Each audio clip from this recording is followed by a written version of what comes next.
Academy for Social Change presents Metaphor and Simile. That test was a piece of cake, Madeline says to Lou as they walk to their next class. Yeah, Lou agrees. Each question flew by as fast as an airplane. I hope this test helps balance things more in my favor. I've been walking a thin tightrope in this class all semester. If it breaks, I'll be swimming with sharks.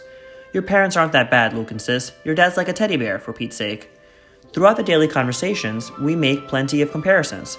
Sometimes, like Luke, we use similes, while other times, like Madeline, we use metaphors.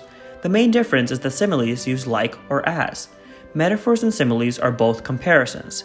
Similes explicitly link two things using the words like or as to do so.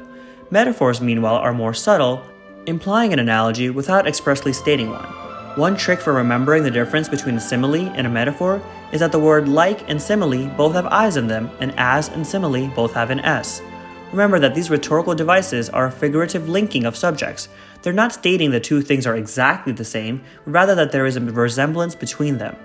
The term metaphor can be traced back to the Greek metaphorein, which means to transfer. From there, it was used as the Latin metaphora and later the French metaphore. Thus, while the modern term metaphor only became regularly used by the 1500s, its definition was well known centuries beforehand.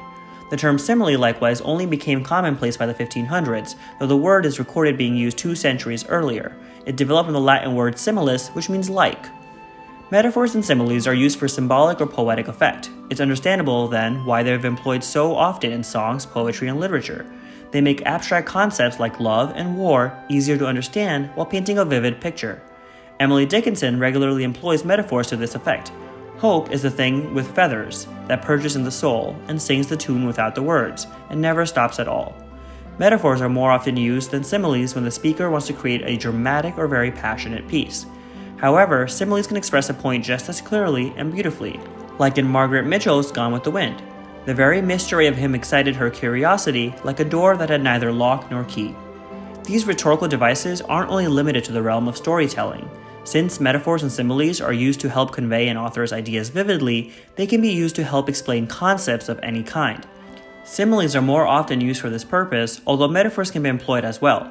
For example, say you had to explain what a live stream was. You might say, it's like any other public video you find on the web, only you're sharing the video and audio in real time, so it's all happening live. By linking a familiar concept to an unknown one, you're able to help others learn. Odds are, if you've explained something to someone, you've used a simile or metaphor to do so. Similes are more noticeable than metaphors, but they both have their uses. By linking two topics together, you're able to create a vivid picture and share it with others.